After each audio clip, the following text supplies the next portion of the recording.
Hello, কি অবস্থা সকলের? আশা করি সবাই ভালো আছেন। তো এটা হচ্ছে Oppo K12X। তো নতুন রিলিজ হয়েছে Oppoর একটা ফোন। তো সে বিষয়ে আলোচনা করব। আপনি কিনবেন কি না, কিনবেন না সে বিষয়ে আপনি বুঝতে পারবেন।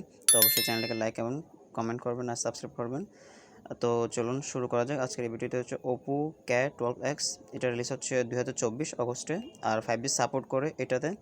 তারপর এটা হচ্ছে ডুয়াল সিম ইউজ করতে পারবেন এবং এটা হচ্ছে যে ডিসপ্লে হচ্ছে IPS LCD আর সাইজ হচ্ছে 6.67 আর এটা প্রোডাকশন হচ্ছে পান্ডা গ্লাস আর অ্যান্ড্রয়েড 14 রান করতেছে। মিডিয়াটেক ডায়মন্ডসিটি 6300 চিপসেট আর সিপি হচ্ছে অক্টাকোর আর মালি G57 জিপিইউ আর এসডি কার্ড হচ্ছে ইয়াস। তারপর ইন্টারনাল স্টোর 128 256 আর র্যাম হচ্ছে 6 8 GB আর মেইন ক্যামেরা হচ্ছে 32 আর এটা হচ্ছে 2 মেগাপিক্সেল ডেপথ সেন্সর আর হচ্ছে সেলফি ক্যামেরা 8 মেগাপিক্সেল।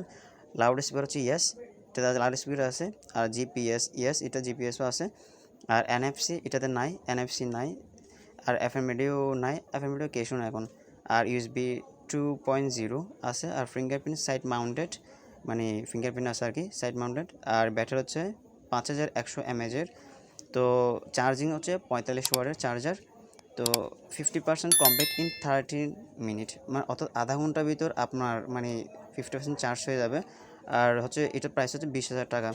তো আপনি 20,000 টাকায় এটা প্যাকেজটা কেমন হলো, ভালো না খারাপ সে বিষয়ে আপনি দেখে শুনে এই ফোনটি নিতে পারেন।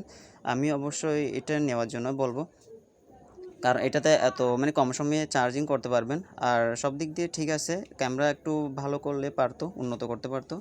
তো অবশ্যই এটার আপনার উপর নির্ভর করতেছে। আপনি যদি হেভি ইউজার হন তাহলে একটু টাকা বাড়িয়ে দিয়ে অবশ্যই র্যাম সেদিক দিয়ে একটু বেশি নিতে পারেন। তো চিন্তা করবো। আর আমার চ্যানেলটাকে অবশ্যই একটু লাইক এবং কমেন্ট করে দেবেন, আমি প্রতিনিয়ত এরকম ভিডিও নিয়ে আসি। তো অবশ্যই ভালো লাগলে একটা কমেন্ট আর লাইক তো করবেনই।